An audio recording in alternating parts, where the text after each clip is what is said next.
अस्सलाम वालेकुम, a very good morning. आज की स्पेशल ट्रांसमिशन के साथ मैं हूं हिना सलमान। व्यूज, आज से 1 साल कबल अफवाज पाकिस्तान ने दुश्मन को वो जवाब दिया जिसने खित्ते में ताकत के तवाज़ुन और जंग की हिकमत अमली का जाविया ही बदल रखा। मार्का हक सिर्फ एक अस्करी कार्रवाई नहीं था, बल्कि ये पाकिस्तान के अज़्म, इत्तेहाद, दिफाई सलाहियत और नाकाबिल तस्खीर कुव्वत का अमली इजहार था। भारत के खिलाफ मार्का हक का पहला साल मुकम्मल होने पर अफवाज पाकिस्तान ने वाज़ेह पैगाम दिया है कि दुश्मन ने पाकिस्तान की फैसला कुन सलाहियत, जदीद जंगी तैयारियों और भरपूर दिफाई ताकत का मुशाहिदा कर लिया है, और अगर आइंदा किसी भी मुहिम जोई की कोशिश की गई तो इसका जवाब पहले से भी ज्यादा सख्त होगा। Chief of defence forces field marshal Saeed Asim Munir ने अपने पैगाम में कहा है कि अल्लाह ने इन्हें इस कौम का मुहाफिज मुंतखब किया है और वो इक़्तिदार नहीं बल्कि पाकिस्तान के दिफा को अपनी अवलीन जिम्मेदारी समझते हैं। दूसरी जानिब DGISPR लेफ्टिनेंट जनरल अहमद शरीफ चौधरी ने दो टोक अंदाज में कहा है कि मार्का हक में दुनिया ने पाकिस्तान की ताकत की न सिर्फ एक झलक देखी है, अगर दुश्मन ने दोबारा गलती की तो वाकई इससे बदतरीन जवाब देंगे और कहीं सख्त मुज़म्मत करेंगे। नाज़रीन, मार्का हक ने ना सिर्फ दुश्मन के गरूर को खाक में मिलाया है बल्कि पूरी कौम के एतमाद को नई ताकत दी है। पाक फ़ज़ाइया ने जदीद टेक्नोलॉजी, पेशा वराना महारत और गैर मामूली तैयारियों के जरिए दुनिया को यह पैगाम दिया है कि पाकिस्तान का दिफा नाकाबिल तस्खीर हाथों में है। आज भी कौम अपनी अफवाज के शाना बिशाना खड़ी है और यह पैगाम वाज़े है कि पाकिस्तान अमन चाहती है, लेकिन अगर जंग मुसल्लत की गई तो जवाब तारीख या साज होगा। 1 साल पहले जो है ये मार्का हक जो है ये सरअंजाम हुआ और पाकिस्तान की जंगी कामयाबियाँ बेमिसाल लाजवाल थी। भारत के खिलाफ जंग में पाकिस्तान की तारीखी फतह 1 साल मुकम्मल तकरीबन हो गया और पिछले साल 6 से 7 मई को बुज़दिल दुश्मन ने जो है रात की तारीखी में जो है पाकिस्तान पर हमला किया।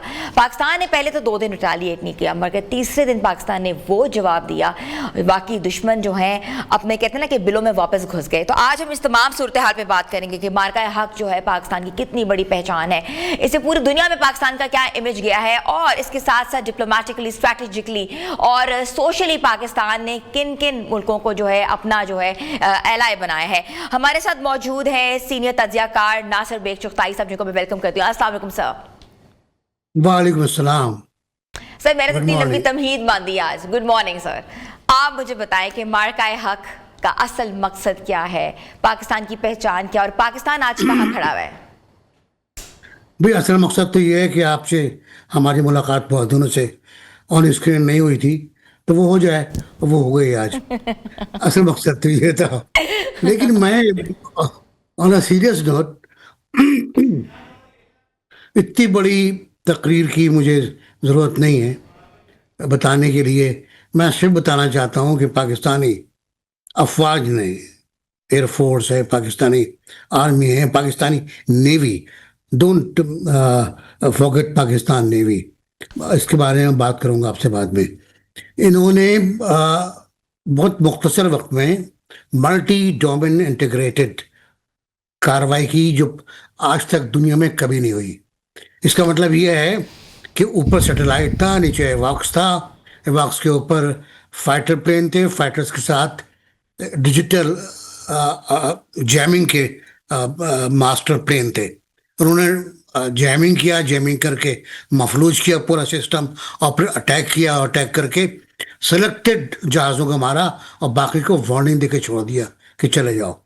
तो ये बहुत बड़ी कामयाबी है, और इस कामयाबी का जो सेहरा है वो बिल्कुल यकीनी तौर पर डिफेंस चीफ को जाता है, जो उस वक्त डिफेंस चीफ नहीं थे, लेकिन तीनों अफवाज को कोऑर्डिनेट कर रहे थे और बहुत आला कोऑर्डिनेशन थी। एयर चीफ 1 हफ्ता अपने घर नहीं गए हैं, कैन यू इमेजिन? 1 हफ्ता अपने घर नहीं गए, सोफे बरी कहीं लेट जाया करते थे थोड़ी देर के लिए। और ऐसा हर लोग, तमाम लोगों ने ऐसे ही किया। हमारे जवानों ने, हमारे शहीदों ने वो 3-3 दिन, 4-4 दिन LOC पर रहे हैं, और उन्होंने LOC पे वो मार मारी है। अब मैं देखता था, ज़ाहिर है वार तो हमसे कवर नहीं हो पाई, हम पहुंच नहीं पाए, ना मौका था 160 किलोमीटर दूर पाकिस्तान से जाने का या LOC पर जाने का। बहुत सीरियस मसला था कि वो टीवी के जो मंजर थे है ना, वो नाकाबिले फरामोश है मेरे लिए कि वो इंडिया पर अटैक कर रहे हैं और इंडिया की फलां चोटी से सब्ज वाइट झंडा लहराया जा रहा है। और जाहिर है आफ्टर दैट व्हाट हैपेंड, जो नहीं दिखाया गया होगा कि हमने वो चोटी ऑक्युपाइड कर ली, कब्जा कर लिया उसके ऊपर हमने। ऑक्युपाइड कश्मीर को हमने लिबरेट किया बड़ी हद तक एलओसी के ऊपर। तो बड़ा कारनामा था हमारे एयरफोर्स ने। फिर एक सुबह, आखिरी सुबह 10 मई की सुबह थी गालिबन, फजर के वक्त मैं जाग रहा था और मुझे कुछ था कुछ होगा। और फिर वो फतह 1 लॉन्च होता है क्लास का, हमारा अपना बनाया हुआ, और जाके वो गिरता है उधमपुर पर और उधमपुर दूसरे पे। अड्डों पर। और जहाँ जाकर वो S-400 को भी तबाह करता है। इससे पहले हमारी फिजाइया उन पर बमबारी कर चुकी थी। S-400 जो है वो रशियन मेड मिसाइल है, surface to surface, surface to air. और वो बताया जाता है कि 400 मील दूर पर कौन सा जहाज खड़ा हुआ है। तो बेचारा वो नहीं बता पाया, और उस रूस की भी इसमें हजीमत हुई। बड़ा अच्छा सवाल है कि किस किस को दो मुल्कों से दोस्ती हुई हमारी। हम पे दोस्ती तो क्या हुई, हिंदुस्तान ने अपने दोस्तों की बेइज्जती करा दी। रूस की करा दी जिसका S-400 है, फ्रांस की फ्रांस करा की दी करा दी। जिसका वो जहाज है बेचारा। अब बहुत अच्छा जहाज है, बहुत आला जहाज है। But what our defence chief said कि ये मसला नहीं है हथियार क्या है, मसला कौन चला रहा है, किस जज्बे से चला रहा है। और मैं पाकिस्तान नेवी के इस फिलॉसफी से मुत्तफिक हूँ बिल्कुल, कि बिल्कुल इंडिया बहुत बड़ी फौज रखता है, बहुत उसकी अफरादी क़ुव्वत बहुत ज़्यादा है। But the matter of warfare is कि how you use your HR, your human resource, आप उन्हें कहाँ कहाँ लगाते हैं, किस तरह लगाते हैं। तो यही फिलॉसफी थी पूरी, जो वही। और दूसरे नई डिजिटल टेक्नोलॉजी जो पाकिस्तान ने खुद बनाई, J-10C, और उसके साथ का उसका मिसाइल जिसको पाकिस्तान ने इम्प्रोवाइज किया, पाकिस्तान ने उसकी रेंज बढ़ाई। और उसके बाद एवॉक्स, और एवॉक्स के बाद सैटेलाइट। अच्छा, एनबीसी हमारा एयर कॉम्बैट की बात करें या हम वाटर वॉरियर्स की बात करें, या अगर हम उस हवाले से बात करें, तो I think they were on the ground as well. हर तरफ से जो है रिटालिएशन का अमल था वो जारी किया गया था। जी जी, बिल्कुल बिल्कुल बिल्कुल। हमारे भी थे, उनके भी थे। और उसके बाद जब हमने रिलेट किया हवा में, फ़ज़ा में, तो उनके जहाज़ 2 दिन तक ग्राउंड कर दिए गए, छुपा दिए गए। 500 किलोमीटर दूर उनको ले गए वो, क्योंकि उनको खदशा था कि तबाह हो जाएंगे। वजह ये थी कि पाकिस्तान ने उनको गूंगा, बहरा, लंगड़ा, लूला कर दिया था। टेक्निकली कह रहा हूँ मैं आपको। और ये उनका डिफेंस चीफ ने कहा है, जब उससे पूछा गया,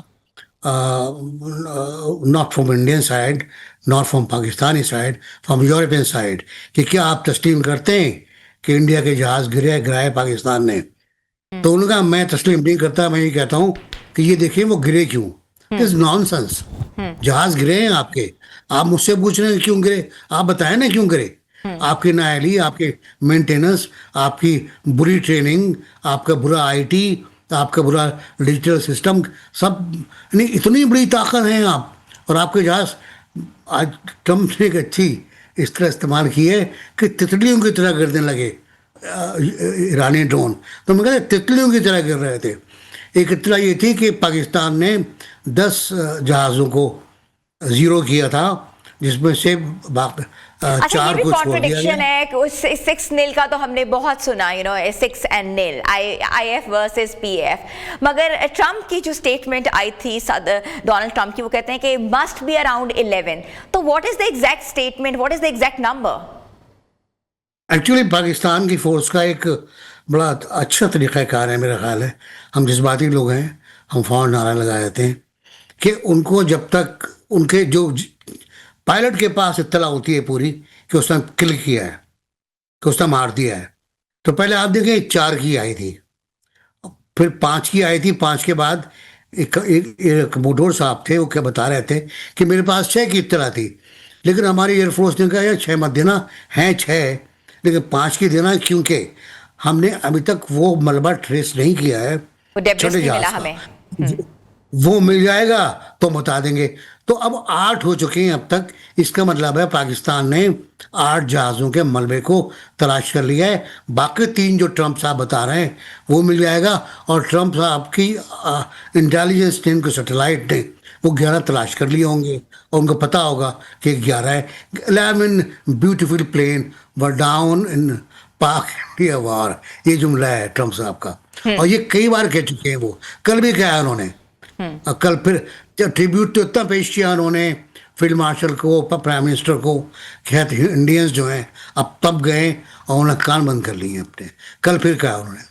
अच्छा, एनबीसी, थोड़ा सा इंडियन मीडिया के हवाले से बात करते हैं। आपको पता है कि हमने बड़ा कुछ देखा। वी वर वेरी बस सरप्राइज कि मिस इन्फॉर्मेशन और डिस इन्फॉर्मेशन को उन्होंने किस तरह ब्यूटीफुली उन्होंने पोर्ट्रे किया। और इसके साथ साथ आई थिंक सीनियर जर्नलिस्ट भी इस मिस इन्फॉर्मेशन और डिस इन्फॉर्मेशन फैलाने में जो है वो आगे आगे रहे हैं। बड़े बड़े नाम सामने आए हैं। I agree. मेरे बहुत से दोस्त इसमें शामिल हैं और उनको मैंने, अच्छा मैं एक वाक़या सुना दूँ आपको। मुझे टेलीफोन कॉल आती है इंडिया से। बहुत अच्छे दोस्त हैं मेरे। उन्होंने, उनके साथ मैंने दौरा भी किया था श्रीनगर का। Then we invited him them to Muzaffarabad भी आए थे वो। इतने लिबरल और बहुत ब्रॉड माइंडेड लोग हैं। उन्होंने पूछा कि कराची खैरियत से है? तो मैंने कहा हाँ, क्या हो गया? तो एक सब कई लोगों के साथ हुआ, कई दोस्तों के साथ हुआ है। कल कराची पोर्ट पे कब्जा हो गया है ना। मैं एक्चुअली उस वक्त पोर्ट ग्रैंड पे था, अगर देखा हो आपने। कराची पोर्ट के ऊपर एक बहुत बड़ा फूड स्ट्रीट है पोर्ट ग्रैंड, कराची पोर्ट पर। बिल्कुल 2 दरिया कॉर्निश वाला अलग एरिया है। लगता है, वहाँ 2 दरिया लगता है। ठीक है। यस 2 दरिया अलग है और पोर्ट ग्रैंड अलग है। पोर्ट ग्रैंड बहुत सोफिस्टिकेटेड है। वहाँ भी बहुत से ब्रांडेड फूड मिलते हैं और ज़रा दूर है शहर से, दोनों दूर हैं। तो वहाँ से थे, मैं निकला था। मैं निकल के बंस रोड पहुँचा था। बंस रोड पे पराठे बन रहे थे, नाश्ता हो रहा था। लोग, मैंने कहा यार मैं आपको वीडियो भेजता हूँ, या अगर पहुँच जाए आप तक। यहाँ नाश्ते हो रहे हैं, मैं पोर्ट से अभी आया हूँ, मुझे इंडियन फौज कहीं नज़र नहीं आ रही। तो ही ड्रॉप द लाइन। और उसका जब मैंने टीवी देखा तो वहाँ से वो टिकर हट चुके थे कि कराची पे कब्जा हो गया, कराची पोर्ट पे कब्जा हो गया। लेकिन उन्होंने सेकंड डे उस बंदे ने ट्वीट किया कि आई एम सॉरी, हमसे एक गलत खबर एयर हो गई। लेकिन वो एक आदमी था, बाकी पूरा मीडिया कराची। और आपने बताया नहीं मुझे ना कि लाहौर में पोर्ट भी है। लाहौर पोर्ट पे भी कब्जा करा चुका। जी सर, बस अभी लाहौर बन रहा पोर्ट पे भी है। कब्जा करा चुका था। 65 की वॉर में, आई रिमेम्बर 65 की वॉर में मैंने स्टडी किया था कि बीबीसी ने, अब नाउ इमेजिन प्रोपेगेंडा कहाँ तक गया है। 65 की वॉर बीबीसी ने कहा कि इंडियन फौज लाहौर में दाखिल हो गई है और जनरल चौधरी ने कहा है कि हम लाहौर जिमखाना जाकर चाय छोटा पैक पियेंगे। पियेंगे। हाँ बिल्कुल। नो अच्छा, नो नो, चाय नहीं पियेंगे। चाय नहीं पियेंगे, चाय वाय नहीं, अच्छा। छोटा पैक पियेंगे। तो इत्तेफाक से वो सब गलत साबित हुआ। बीबीसी का अपनी क्रेडिबिलिटी इस बुरी तरह मुतासिर हुई कि आज मैं अभी एआई से बात कर रहा था। दे बिल्कुल, हमें एडमिट, इंडियन मीडिया की क्रेडिबिलिटी के ऊपर भी बात करेंगे। एनबीसी आप हमारे साथ हैं, हमें छोटी सी ब्रेक लेनी है। ब्रेक के बाद हम वापस आ रहे हैं। आप देख रहे हैं न्यूज़ की स्पेशल ट्रांसमिशन मार्का हक के हवाले से। Welcome back viewers. Special transmission में आपको एक बार फिर से खुशामदीद कहते हैं। मार्का हक सिर्फ एक अस्करी कार्रवाई नहीं था, बल्कि ये पाकिस्तान के अज़म इत्तेहाद, दिफाई सलाहियत और नाकाबिल तस्खीर क़ुव्वत का अमली इजहार था। भारत के खिलाफ जो ऑपरेशन मार्का हक, हम आज पहली एनिवर्सरी सेलिब्रेट कर रहे हैं। आई एम श्योर हम तो सेलिब्रेट कर रहे हैं, मगर अगर हम भारत की बात करें तो वो डेथ एनिवर्सरी सेलिब्रेट कर रहे हैं राफेल की। सीनियर तज्ज़ियाकार एनबीसी हमारे साथ मौजूद हैं। जी सर। हाँ, भारतीय मीडिया को मजबूरी में कुछ न कुछ करना पड़ रहा है क्योंकि उनसे कहा गया है। और लेकिन वो उनका देर नहीं लग रहा काम के अंदर। उन्हें पता है उन पर क्या बीती है। उनकी 2 खबरें जो मैंने बताई आपको, उसके अलावा दर्जनों खबरें थी। मतलब एक मीडिया पर एक एंकर का ये कहना कि कराची पे कब्जा हो गया, लाहौर पोर्ट पे कब्जा हो गया, और उसके बाद ये कोई मेजर गोबर है, आई थिंक इट्स गोबर गोगी गोयर या इट्स गोगी मेजर या मेजर गोबर है, उन्होंने कहा कि तबाह कर दो कराची को, ईंट से ईंट बजा दो, अंदर घुस जाओ, क्या इंतजार कर रहा हो? लाहौर की गोदी पे, लाहौर की पोर्ट पे क्या इंतजार कर रहा हो? अंदर घुसो, तबाह करो शालीमार को, तबाह कर दो मुगल गार्डन्स को। अरे कमाल की बात थी। अच्छा, वो पूरा ये एक पागलपन स्टिक की- लेके पूरा मैप वहां करते रहते हैं और सब कुछ झूठ। अरे इतनी मिस इन्फॉर्मेशन, उनकी एक एक चीज अगर हम उठा के देखें तो आई डोंट थिंक सो कि जर्नलिस्टिक क्रेडिबिलिटी का कौन कौन फिल्टर आउट कर सकता है? देखिए, ये जो कुछ भी हुआ है ये बताता है कि कितना बड़ा फर्क है। इंडिया का मीडिया जर्नलिस्टिक मीडिया नहीं है, वो गोदी मीडिया है। पाकिस्तानी मीडिया में एक फ़र्क है कि वो बड़ा टीन टाँ करता है, मैं और आप बैठ के बहुत बातें करते हैं, इस पे तनकीद, उस पे तनकीद, नवाज शरीफ पे, इमरान खान पे, हम तो फौज पे भी तनकीद कर जाते हैं। लेकिन जब वक्त आता है तो सब ऐसे हो जाते हैं कि जैसे कभी कोई इख्तलाफ था ही नहीं। हिंदुस्तान के खिलाफ ना सही, किसी और के खिलाफ भी ऐसे मुत्तहिद होते हैं हम कि एक इख्तलाफी आवाज़ नहीं आती है हमारी। वो लोग जो जंग के शुरू में ये मैसेज लेकर आए थे सोशल मीडिया पर कि आ गया तुम्हारा बाप, अब मुकाबला करो इससे, उनको पता चल गया है क्या हुआ है। उसके बाद लोगों ने उनकी वो धुनाई की सोशल मीडिया पर। अच्छा, जो कोई एनबीसी नजर आपने नहीं आया। सुशांत सरीन को कल देखा, उनकी एक स्टेटमेंट सामने आई है सोशल मीडिया के ऊपर। आपको पता है सीनियर एनालिस्ट हैं, वो कहते हैं कि भारत ने जितनी मिस इन्फॉर्मेशन फैलाई है और जितना गलत पोर्ट्रे किया है, they should be ashamed of their journalistic skills. Sushant मेरे बहुत अच्छे दोस्त हैं। ये श्रीनगर में मेरे साथ थे, दिल्ली में मेरे साथ थे, ये लखनऊ मेरे साथ थे, ये मुजफ्फराबाद इस्लामाबाद में मेरे साथ थे। हमने साथ दौरे किए हैं बहुत से। हम ट्रैक टू में बैठे हैं, ट्रैक टू की जो मीटिंग्स होती हैं। अच्छा पढ़ा लिखा आदमी है। सुशांत के मुकाबले में मैं एक मेजर जनरल साहब थे इंडियन आर्मी के, उनका वीडियो मैसेज मैंने देखा था, वो इसी मेजर गोबर के बारे में था। अब वो क्वेश्चन कर रहे थे कि हु इज दिस गाय। उन्होंने गाली देके पूछा कि कौन कमबख्त है, ये इसने फौज में क्या कारनामे अंजाम दिए हैं, इसका एनालिटिकल एक्सपीरियंस क्या है, ये तजिया किस बुनियाद पे करता है। फिर उन्होंने बहुत सी मिसालें दी जो हमें पता नहीं थी कि इसने क्या क्या गलतियां की हैं। उसके अलावा उन्होंने ओवरऑल इंडियन मीडिया की बात की कि इंडियन मीडिया ने भारत की मीडिया की जो चेहरा था उसको दागदार कर दिया है और ये साबित कर दिया है कि वो मोदी के उसमें कंट्रोल में। सुब्रमण्यम स्वामी साहब बीजेपी के थिंक टैंक के हेड थे, अभी भी हैं, लेकिन हेड नहीं निकाल दिया गया उनको। उनका आया उसके फौरी बाद कि मोदी बड़ा बुज़दिल आदमी है, भाग गया है वो दौड़ लगा दी है उसने। तो इंडिया में सेन वॉइसेस हैं जैसे आपने बताया, लेकिन वो बहुत कम है, वो बहुत कम। एक NDTV था, मैं नाम ले सकता हूँ, एक NDTV था जो एक बड़ी हद तक गैर मुतासिब था और इंडिया पाकिस्तान दोस्ती की बात करता था। उसको भी अडानी ग्रुप ने खरीद लिया और उनके मालिकान को मुल्क से बाहर निकाल दिया।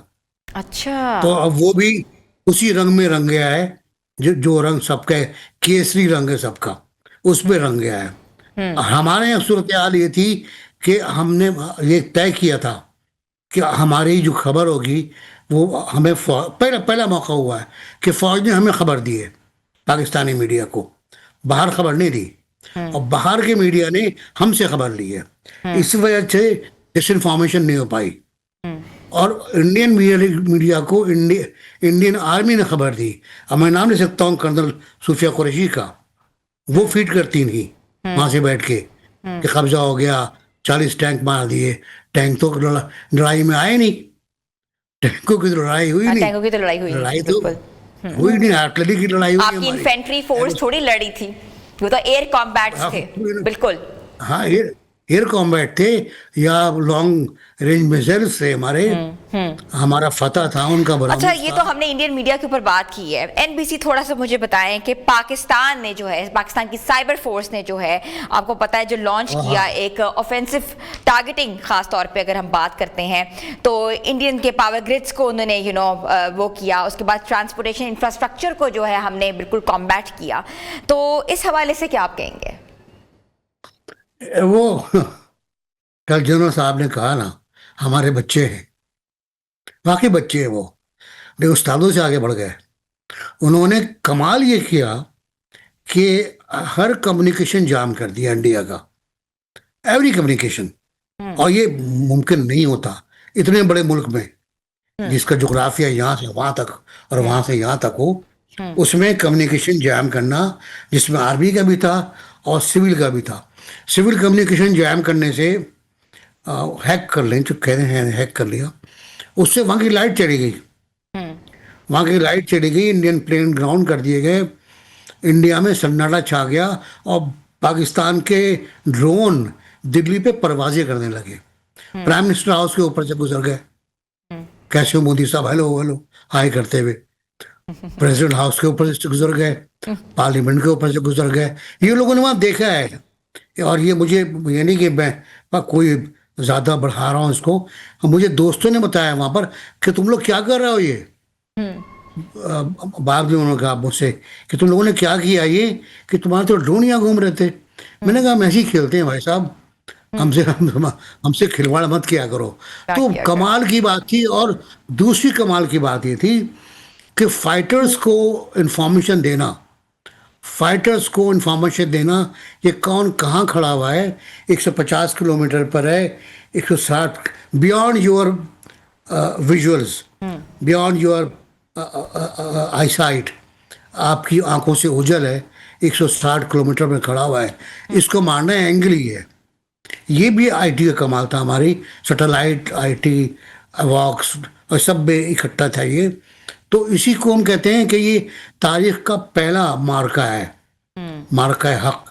ये तारीख का पहला मार्का है कि जिससे हिंदुस्तान फौलादी दीवार से टकराया है। बिल्कुल मैं तर्जुमा कर रहा हूँ उसका, फौलादी दीवार से टकराया है। इसका मतलब क्या हुआ कि दीवार आगे नहीं गई थी, दीवार अपनी जगह पर थी। इंडिया ने एग्रेशन किया, हमने डिफेंड किया, और वो दीवार से टकराया, गिरते गए, मरते गए, गिरते गए, मरते गए। अच्छा एनबीसी, मुझे थोड़ा सा ये बताएं, इसकी पस मंजर के हवाले से बताएं। क्या पहलगाम ऑपरेशन जो था, जिसको हम फॉल्स फ्लैग ऑपरेशन कहते हैं, क्या सियासी मकसद के लिए इस्तेमाल किया गया ताकि वो अपनी सियासत को, हर चीज़ को पोलिटिसाइज कर सकें, अपने एलाय बना सकें और इस खित्ते के अंदर अपनी जे करा सके? क्या ऐसा था?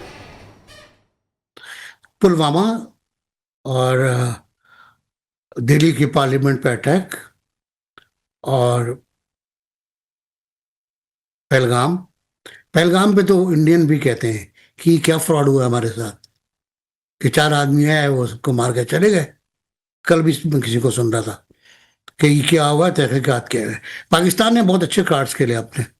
पाकिस्तान ने यार सॉरी, हमें बड़ा अफसोस हुआ इसके ऊपर, ये नहीं होना चाहिए था, लेकिन आए इसकी तहकीकात करवा लेते हैं बैनुल-अक़वामी सतह पर, या गैर वाबस्ता एजेंसी से इसकी इंक्वायरी करवा लेते हैं।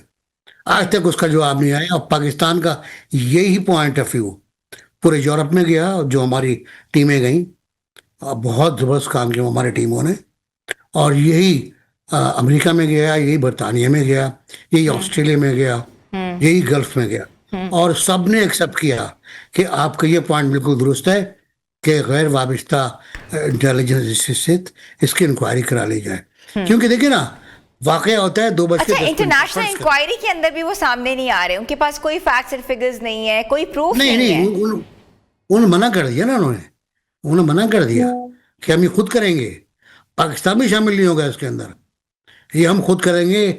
और उसमें सबसे बड़ा उनके खिलाफ जो सबूत है वो ये है कि वाकया फ़र्ज़ करें 2 बज के 10 मिनट पर होता है और 2 बज के 20 मिनट पर वहाँ से 30 किलोमीटर 40 किलोमीटर दूर FIR लॉन्च हो जाती है। FIR लॉन्च होने के लिए वहाँ पहुँचना ज़रूरी था आदमी का, वो 10 मिनट में नहीं पहुँच सकता था।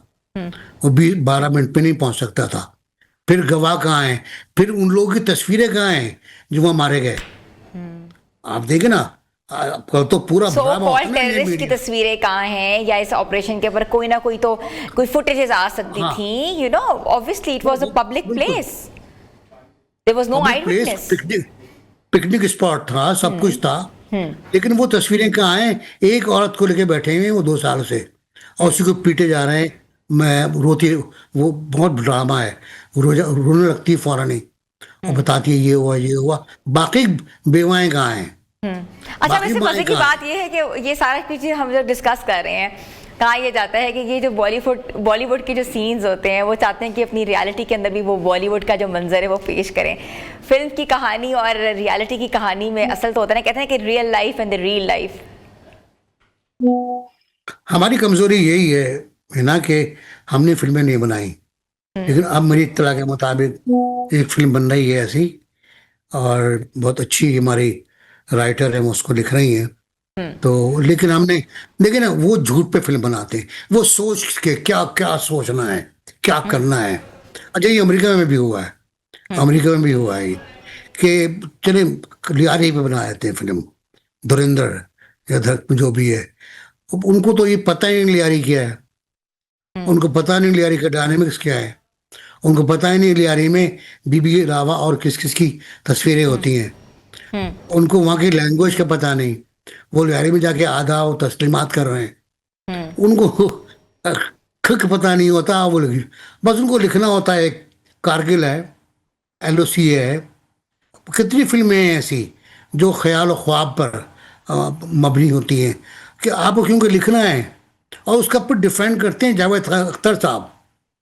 जावेद अख्तर साहब जो फैज साहब के मुरीद हैं, वो डिफेंड करते हैं, जो अपने आप को बहुत बड़े तरक्की पसंद बाप का बेटा कहते हैं। एनबीसी, हम बड़े इंपॉर्टेंट डिस्कशन कर रहे हैं, और हमने मजीद भी हम चाहते हैं हम आपसे डिस्कशन करें। टाइम हमारे प्रोग्राम का बहुत कम था, मगर it was great and pleasure talking to you after so long. तो व्यूअर्स, दुश्मन का गरूर खाक में मिलाने पर पूरी कौम का मुसल्लह अफवाज को हम खराज तहसीन पेश करते हैं। न्यूज़ की जानिब से पाक फौज की क़यादत को सलाम है। और छोटी सी ब्रेक पे जा रहे हैं, ब्रेक के बाद हम वापस आ रहे हैं और हमारी ट्रांसमिशन जारी है। वेलकम बैक व्यूअर्स, न्यूज़ की स्पेशल ट्रांसमिशन मार्का हक के हवाले से आपको खुशामदीद कहते हैं।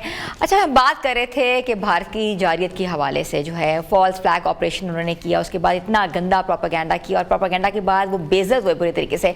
अच्छा, अब वो चाह रहे हैं कि वो ऑपरेशन सिंदूर 2, 3, 4 करना है, तो मोस्ट वेलकम प्लीज़ कि आइंदा कुछ हुआ तो पिछले ज़्यादा उससे ज़्यादा रिटेलिएशन होगी, और पाकिस्तान का कोई कहते हैं ना कि बाल भी बांका नहीं कोई कर सकता। और आज हम तमाम इस सूरत हाल के ऊपर बात करेंगे। इसके साथ साथ ये भी ऐलान किया गया है कि 14 अगस्त पे बहुत बड़ा सरप्राइज मिलने वाला है। वो सरप्राइज क्या होगा उसका भी आप इंतजार कर सकते हैं। हमारे साथ मौजूद है इस वक्त सीनियर तज्ज़ियाकार हफीजुल्लाह खान नियाज़ी साहब, जिनको मैं वेलकम करती हूँ। जी, अस्सलाम वालेकुम सर। जैसे ही सर हमें ज्वाइन करते हैं हम उनसे बात करेंगे। आई थिंक उनसे अच्छी जो है वो डिबेट, उनसे अच्छा एनालिसिस कोई नहीं कर पाएगा। जिस तरीके से वो हिस्टोरिक पस मंज़र को, हिस्टोरिक पर्सपेक्टिव को देखते हैं, और ख़ास तौर पे अगर हम डिप्लोमेसी के ऊपर बात करते हैं तो बात यह है कि आजकल के नौजवान जो है मार्का हक के बाद कितनी यूनाइट हो चुकी हुई है। मीम्स की सूरत हाल आपने देखी है कि पाकिस्तान की यूथ ने कैसी कैसी मीम्स वॉर लड़ी है। कहाँ हम वॉरफेयर लड़े थे, कहाँ हम साइबर वॉर लड़े थे, कहाँ हम कहते हैं कि ब्लू वाटर वॉरियर्स हमारे जो हैं वो एक्टिव थे। मगर पाकिस्तान के मीमोलॉजी ने जो मीम्स बनाए हैं वो तो काबिले सताइश हैं। ऐसी ऐसी मीम्स आई हैं मार्केट में कि मज़ा आ जाता था, और कहते हैं कि पाकिस्तान जंग लड़ा कि पाकिस्तान मीम से जो है भारत को, अब कहते हैं कि भारत का असर ख़त्म कर रहा है। तो सूरत हाल जो इस वक्त ये है कि मार्का हक जो है एक बहुत इंपॉर्टेंस रखता है, और आज हम उसकी पहली एनिवर्सरी सेलिब्रेट कर रहे हैं। हमारे यहाँ तो एनिवर्सरी है, मगर भारत पे जो है वो डेथ एनिवर्सरी राफेल की जो है वो मनाई जा रही है। तो और उसके साथ साथ उनका मीडिया जो है वो आपको पता ही है, एज यूजुअल प्रोपेगेंडा, फॉल्स बातें, मिस इन्फॉर्मेशन, डिस इन्फॉर्मेशन, गलत फुटेजेस, गलत मैपिंग, गलत कहते हैं कि इंफॉर्मेशन फैलाना। मगर अब भारतीयों को भी पता लग गया है कि वो उन्होंने अपने मीडिया के ऊपर जो है वो इन्हिसार नहीं करना। सीनियर तज्ज़ियाकार हफीजुल्लाह खान नियाज़ी साहब ने हमें ज्वाइन कर दिया। जी, अस्सलाम वालेकुम सर। वालेकुम सलाम जी। जी। सर, मार्का हक ने भारत के अस्करी और सियासी बयानिए पर किस हद तक असर डाला है? आपसे बेहतर मुझे कोई नहीं बना सकता। भारत के ऊपर कितना असर डाला है ये उनका हमारे ऊपर। आपका सवाल क्या है? सर, मैं पूछना चाह रही हूँ कि मार्का हक ने भारत के अस्करी और सियासी बयानिए पर किस हद तक असर डाला है? मेरे ख्याल में इससे ज्यादा ये है कि हमारे बयानिए ने जो है वो किस तरीके से पूरी दुनिया में एक उसे अपना बनवाया है। ये थोड़ा है कि जी भारत का बयानिया अभी ये भी ठीक है कि आप हक सच में भी एक लड़ाई जो है वो पूरी तरह जीते और उसको दुनिया माने, लेकिन असल चीज ये कि जब आप ऑप्टिक्स आते हैं, इस पर परसेप्शन बनता है, वो क्या बने। पूरी दुनिया में कितनी दफा बल्कि अमेरिका के सदर ने तो उसको मजबर कर रखा है, उनको तो एक बात जैसे जैसे कहीं की बात हो रही हो तो वो यही कहते हैं कि पाकिस्तान ने भारत को वो सबक सिखाया है, कितने गुना बड़ा मुल्क है। और फिर भारत के जो अपने जो असल जो तरीके निकार हैं, जिसकी कुछ साख है दुनिया में, परवीन सानी साहब जैसे और कई दूसरे हैं, और तो वो मेरा ख्याल है बगैर अल्फाज चबाए एक ही बात की है, और यही कहा कि जी ये तो कोई पाकिस्तान ने 4 दिन के अंदर 7 को ढाल कराए। अगले 2-3 दिनों में जो भारत की जो S-400 की जो बैटरी जो है वो उड़ा दी, तो वो मेरा नहीं ख्याल के इसके बारे में कुछ दो राय पाई जाती है या इसके ऊपर हमें को मजीद कुछ दलाइल के ढेर लगाने हैं कि हमारा बयानिया तो सच चढ़ कर बोल रहा है और पूरी दुनिया की खायल और पाकिस्तान का जो आज इज्जत जो वकार है, ऐसे में तो उसके अंदर मार्का हक की जो एक वाज़ेह फतह थी वही है।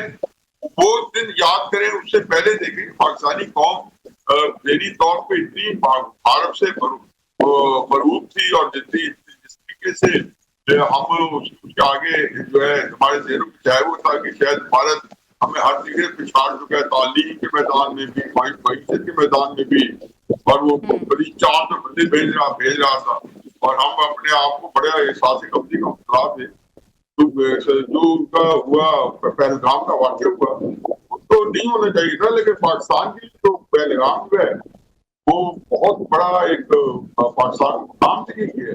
भारत उसके ऊपर संतुष्ट किया, हमने मार के हक किया और लोग भारत के साथ उससे तो मेरा अब मामूली वाक्य नहीं होता कि खत्ते की जो है बिल्कुल एक जो बयानिया बदल जाए पूरे खत्ते का। कहा भारत जो है पूरे मिडिल ईस्ट में हर जगह पे ऐसा फिर रहा था कि जैसे चीन को वो तो समझता था कि चीन को उसे रोक रहा, चीन के मुकाबले में साउथ एशिया में या पूरे खत्ते में या मगरबी एशिया में ख्याल था कि वहां तक भारत ही होगा और जियो पॉलिटिक्स फीड करेगा। और एक ऑपरेशन थे जहाँ उनकी जो है बिल्कुल उनका ऐसा निकाला कि वो दुनिया में इस वक्त दस्तबार नजर आता है, बल्कि उनको तो हम लोगों को तरस आ रहा है भारत की जो है। ये नहीं पता कि अच्छा, फीज़ल अलियाज़ी साहब मुझे ये बताइएगा कि इस मार्का हक के बाद जो है पाकिस्तान का जो इमेज है वो कितना बदला है, स्ट्रेटेजिकली कितना बदला है, और पाकिस्तान के एलाइज जो थे वो क्या जो है भारतीय एलाइज जो है वो पाकिस्तान के ऊपर शिफ्ट हो गए हुए हैं? देखिए एलाइज तो पाकिस्तान एक चीज ध्यान में रखें कि हमारा जो हमारा जी सर, हमारा जो हमारा जो अलाय है वो तो अच्छी ये जो है इसके। और फिर एक अरसे से मेरा ख्याल पिछले मैं तो 8-9 साल से ऑब्जर्व कर रहा हूँ, जब से सी पैक शुरू हुआ है और ये जो 2012-13 में शी जिनपिंग के सदर बनने के बाद तो बहुत सारी चीजें ही नुमाया होना शुरू हो गई। तो एक साफ नजर आता था। मैं 2014-15 बल्कि 2015-16 के फॉरम में आते थे या कभी हम इसमें चीजें को वगैरह डिस्कस करते थे।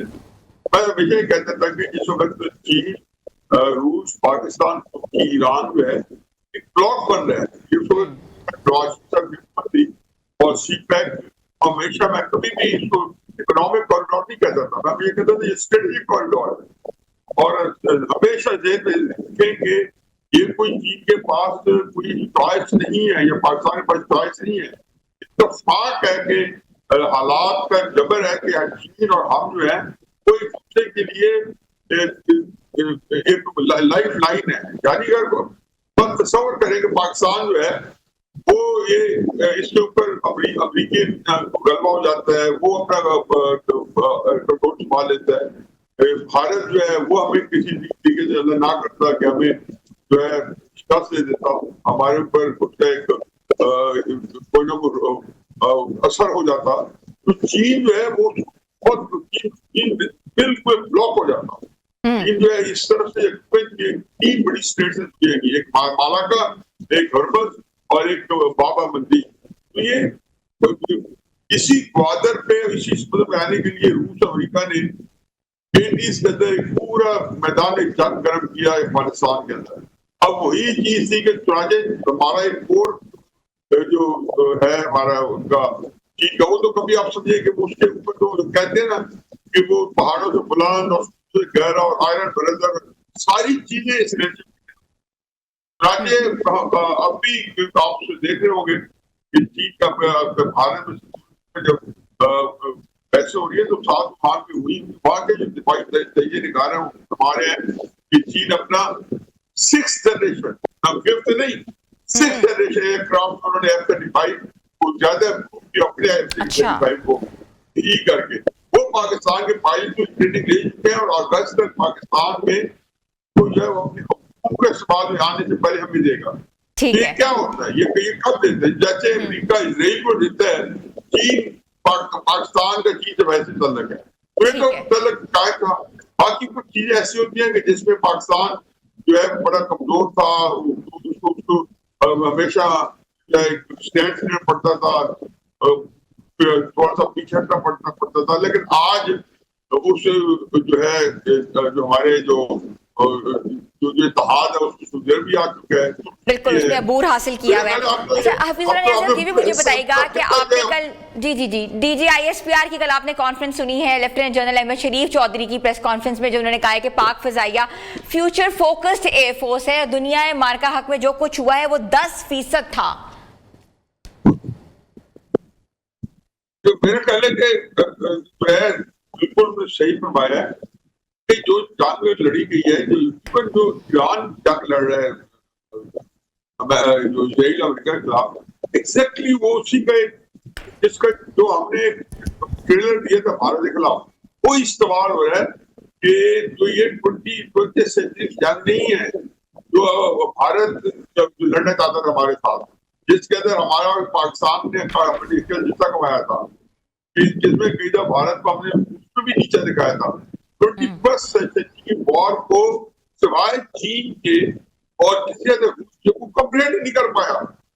मेरा ख्याल नहीं कि देखिए ये आईडी नहीं है कि अमेरिका ने के पास हाइपरसोनिक मिसाइल डेवलप नहीं किया, आगे डेवलप नहीं किया।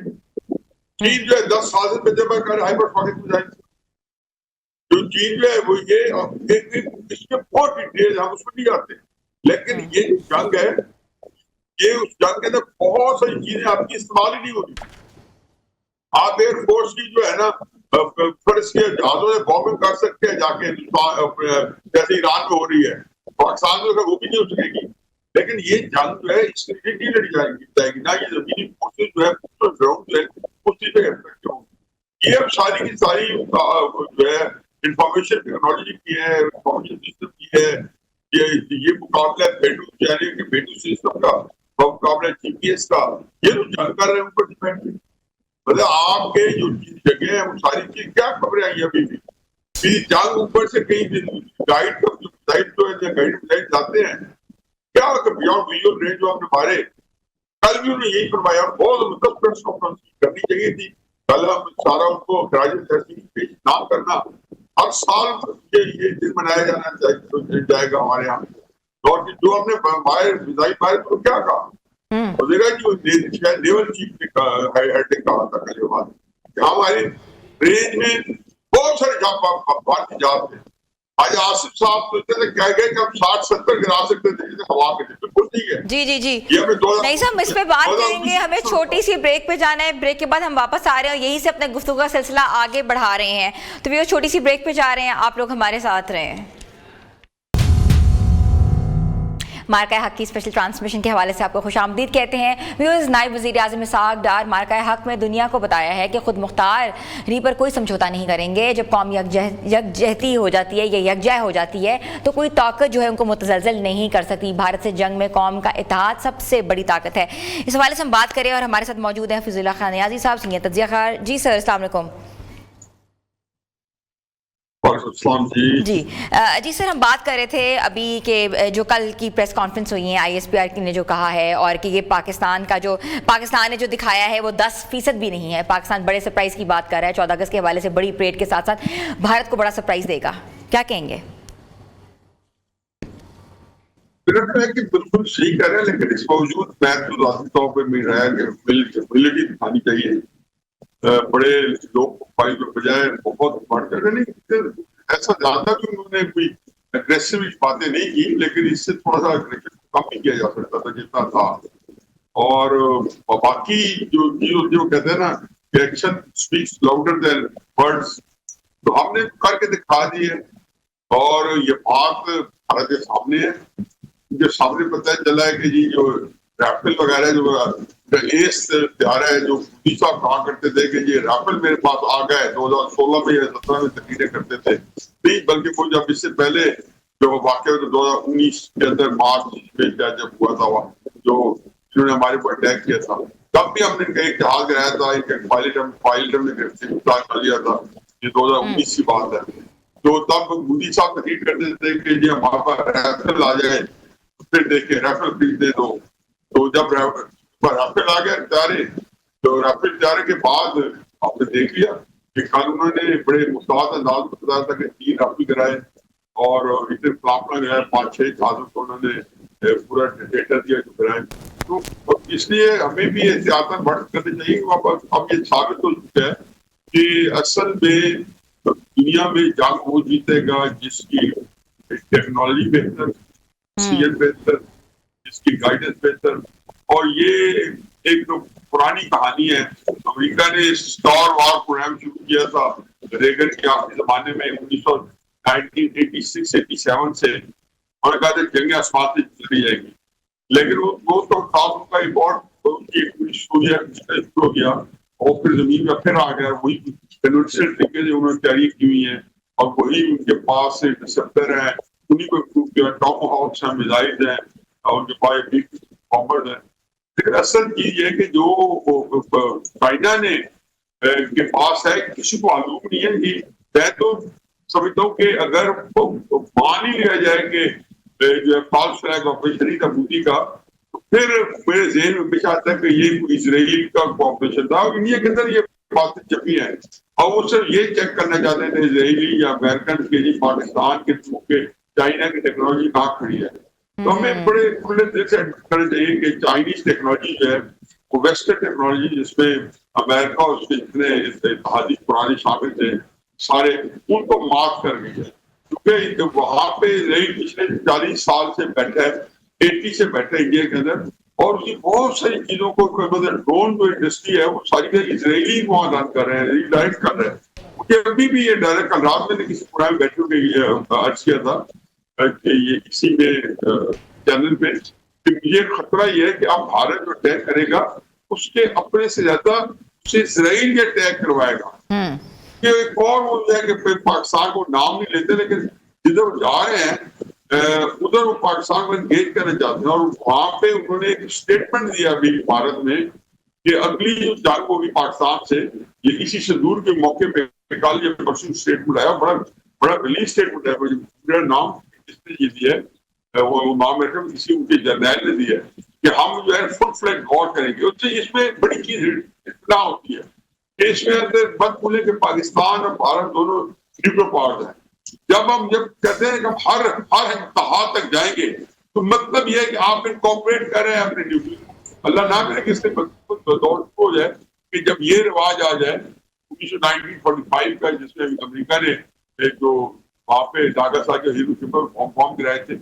तो यहाँ पे भी कल आज ट्रम्प का ताज़ा स्टेटमेंट मैं CNN सुन रहा था जैसे पहुंचा उससे बाद, उसमें कहा था कि अगर ईरान ने किया तो हम ईरान के ऊपर से एक वार करेंगे। तो क्या मतलब, जब वो कह रहे 4 घंटे में हम उनको स्टोन एज बता देंगे, हम खत्म कर पता है कि जी आप बना दें सिवाय न्यूक करने के, और न्यूक भी ईरान को एक न्यूक बॉम्ब नहीं करना पड़ेगा।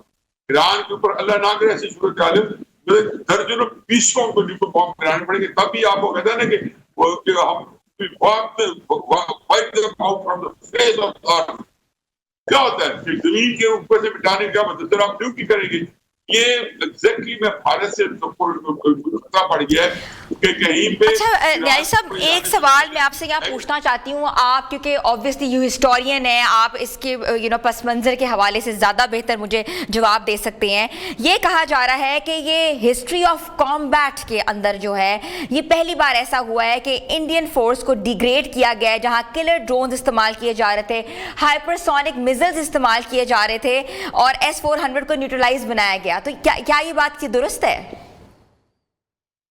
बिल्कुल दुरुस्त है जी। मैं ये कह रहा हूँ, मैं पहले तो आपको अभी थोड़ी देर पहले ही मैंने अर्ज किया है कि जो मिसाइल हमने यूज किया बियॉन्ड विजुअल रेंज, वो कोई आम मिसाइल नहीं थे, वो तो और फिर हमने सिर्फ यही बताया कि ये 200 तक था, वो 130-140 किलोमीटर तक मेजर कर रहे थे। तो आज उन्होंने अपने जहाज को उसी तरह रखा, तो लेकिन हो सकता है कहा जाता है कि वो 400 तक हो सकता है 500 तक बियॉन्ड विजुअल रेंज हो।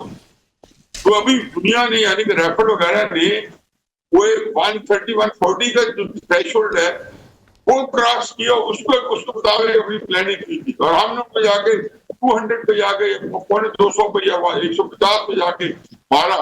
तो इसका मतलब और साथ ये नहीं पता। तो ये जो बात है कि तो बात दोबारा कई दफा कहूंगा, इसी पे ज्यादा जोर दूंगा कि एक चीज है कि इसके बारे में दुनिया को अभी कंफ्यूजन है कि चाइना जो है उसकी टेक्नोलॉजी और टेक्नोलॉजी कहाँ है, कितनी वो लोगों की फ्रीक्वेंसी डिस्टर्ब कर सकता है। मतलब आपने देखा कि कुवैत ने अमेरिका के F-15 गिरा दिए थी, ये छोटा वाक्य नहीं है, इसको दबाया गया, इस खबर को छाला नहीं गया। ईरान की खबर मीडिया पे इस तरह नहीं आती, तो वो मीडिया सारा वेस्टर्न कंट्रोल में है, तो उन्होंने उसको चलने नहीं दिया।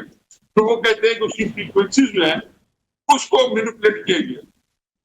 तो आए अगर ईरान ने भी वो टेक्नोलॉजी ली है, जो लोग कहते हैं कि जी जनवरी 2026 में, यानी कि आज 5 महीने पहले ईरान ने चीन से लिया है, तो चीन के और पाकिस्तान के रिलेशन से तीसरा रिलेशन नहीं है। मैंने एक मिसाल दी है, हमेशा देता हूँ कि चीन और पाकिस्तान का बिल्कुल वही रिश्ता है।